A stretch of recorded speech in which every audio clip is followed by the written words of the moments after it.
Well, namesake, you did it. You asked me for my opinion about Nietzsche, and you sort of asked how do we avoid Nietzsche. That certainly has a presupposition to it, right? That he's something that should be avoided, and I might agree with you, but I figure we should let our viewers decide for themselves. So I organize sort of my own 2 cents, my Western American 2 cents on the philosophy of a German writer by the name of Nietzsche, Friedrich Nietzsche.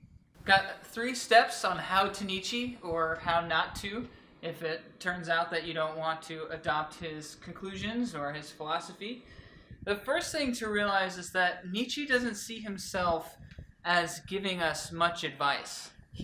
Well, at least what he's famous for is not for advice giving. So let's take the cat out of the bag. His famous phrase, will to power, is not so much a recommendation that you should exert your will to have more power. He thinks that he is making an observation about the way things are. The first step to Nietzsche, before actually making a diagnostic of will to power, is to notice and to agree, to think, that we don't have access to our own motivations. We're not in a position to know what our motivations are. So sort of as a anticipation of the work that Freud would do on the unconscious, Nietzsche thinks that it's perfectly obvious that we wouldn't be the ones to judge our own motivations. So I'm going to let Nietzsche start us off on this. This is how he starts the beginning of his book on the genealogy of morals.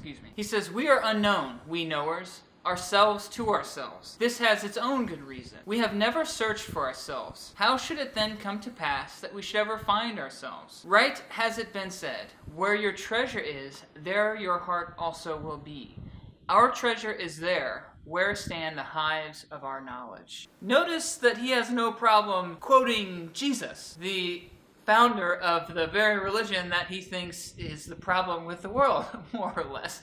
This is what's so interesting about Nietzsche. He is super critical of Christianity as an establishment, as such, in his day, but he seems to be a pretty big fan of Jesus. He sees himself in the same tradition as Jesus, actually, we'll come to discover. He draws a line from Zarathustra and Socrates and Jesus to himself. He sees them as bucking up against the status quo, and in their own way, rising to power in the best way that was possible to them. So whenever he says will to power, he doesn't expect you to say, oh, that's definitely right. He wants to be making an insight into the nature of your being. That really what motivates you, whether you realize it or not, is your desire to have power over your own life and over the life of others. Nietzsche has a problem with capital M morality. He thinks that it's a very devious sort of thing to believe exists. He thinks that we only have the concept of capital M morality because we've spent so long being ruined by it. We, like Milton's Satan, decide to change the game. We decide that since we can't get enough power, let's switch it around on those in power and say that a real virtue is to not have power. The real virtue is to be selfless, right? To be quiet, to turn the other cheek. The picture of power is pretty obvious, right? Everyone wants to get power, but then somebody rises to power, and then the person on the bottom says, I want a reason to feel good about myself, so I'll describe everything that that person doesn't have, which I'm forced to have because I'm a slave. This is the idea of slave and master morality. So basically, if you think that having power is an exhibition of strength, it's an act of having strength, then virtue is sort of the act of saying that strength isn't all that good, that the best thing to have isn't necessarily strength. It's something more like humility, being silent or being quiet, being a slave, happily smiling while you do your chores. He says this, to require of strength, that it should not express itself as strength, that it should not be a wish to overpower,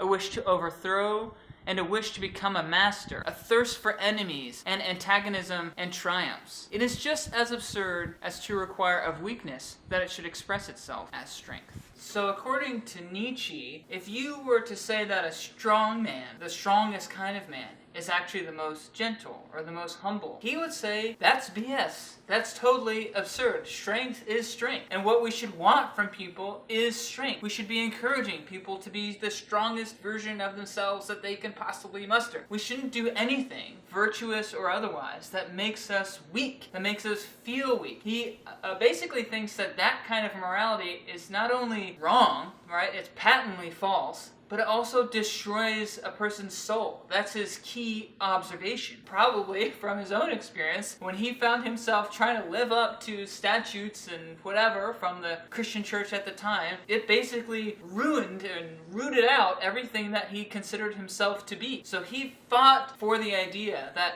strength is strength, and don't call it anything else. So the first step to Nietzsche, just to review, is to accept that we're not in a position to know our own motivations. So that even if we say, I was just trying to be nice, or this is just the right thing to do, he says that's really BS. What's really happening is a really deep, complicated psychological process, psychological system that's got you held down by the man. And not only that, you've also self-justified it. So you're holding yourself down by having these concepts of good and evil. Because really, the good and evil are just terms that the powerful put in place to hold you down. So that's the first, right, two steps. First, agree that we don't know what our own motivations are, and then accept Nietzsche's diagnosis that our real motivation, everyone's real motivation, is will to power. After that, second step to Nietzsche would be to think that humanity is judged by its greatest specimen, not by our virtue, not by anything that the group does, but simply by the greatest kind of person that we can produce. So this is famously called the Übermensch. He doesn't think that the Übermensch exists or that it's anything that you can necessarily be, but or in your lifetime. He sees this as humanity's ultimate goal is to eventually produce a specimen that's the best that humanity can produce. The strongest, wisest, cleverest, whatever it is, it's the best. And he certainly thinks that the best humanity can do is not be weak, right? That would be contradictory of terms to Nietzsche. Nietzsche writes in The Gay Science that, in short, what is praised is the unreason in the virtues, in consequence of which the individual allows himself to be transformed into a function of the whole. The praise of the virtues is the praise of something which is privately injurious to the individual. It is praise of impulses which derive man of his noblest self-love, the power to take the best care of himself. Now, it's not as though Nietzsche thought that virtues have no place, or the things that we typically consider to be virtues. He goes on to say as much right after that passage I read. But his point is that we should at least be admitting to one another what it is we're doing whenever we're acting virtuously. We're not appealing to some capital M morality. We're living according to our own code of conduct, our own sort of personal take on what the best possible version of a human being can be. This is still the idea of the Übermensch, the Superman, the principal version of humanity. Nietzsche himself famously threw himself in front of a horse that was being beaten, so he seems to think that there's some value in protecting those who are weak. And maybe if only you should protect the weak in order to give them a chance to be their strongest. Basically, any recommendation that you get that advocates weakness over strength is false. You should pursue strength at all costs, because that's the only way that we'll get to the best version of ourselves. He's famously critical of utilitarian theories. So utilitarian ideas is typically that you judge the moral content of an action based on what it will produce, the utility of it. And it's usually bound up with the idea of maximizing the total net happiness of all conscious creatures. But he doesn't think that that's right. He doesn't think it matters how happy we are. He thinks it matters how strong we are, how willing we are to give up our own sense of happiness in pursuit of strength. So he thinks the desire even to cling on to happiness is also wound up with this capital M morality, that slaves in a desire to find happiness where there shouldn't be finding any, create a system of rewards for themselves, for the characteristics that they can have, since they can't have power.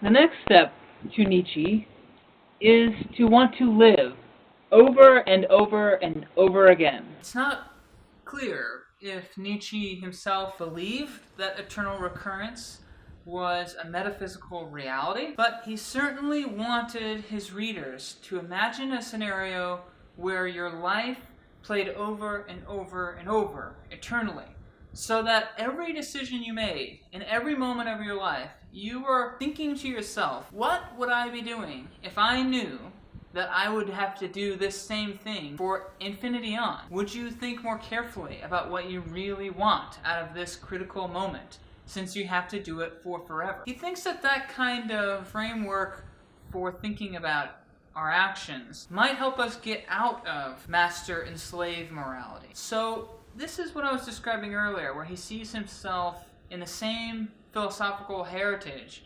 as Zarathustra, Socrates, and Jesus. He thinks that each of them, in their own right, were giving the masses a framework to think about reality, to think about right and wrong, quote unquote, that was kind of nursing them off of the idea of master and slave morality. In their own way, they each opposed authorities, they died for their ideologies, and they taught those around them that the history they were born into is not necessarily the history that's correct, right? So Jesus confronts the Jews and say, hey, you've been misled. So in their own way, Nietzsche sees himself in that heritage, that we should keep thinking, whether it's true or not, eternal recurrence. The idea is that we should believe anything that helps us get out of this slump, because ultimately what really matters at the end of the day is what kind of creature will humanity be at the end. And he thinks we're on a downward slope ever since we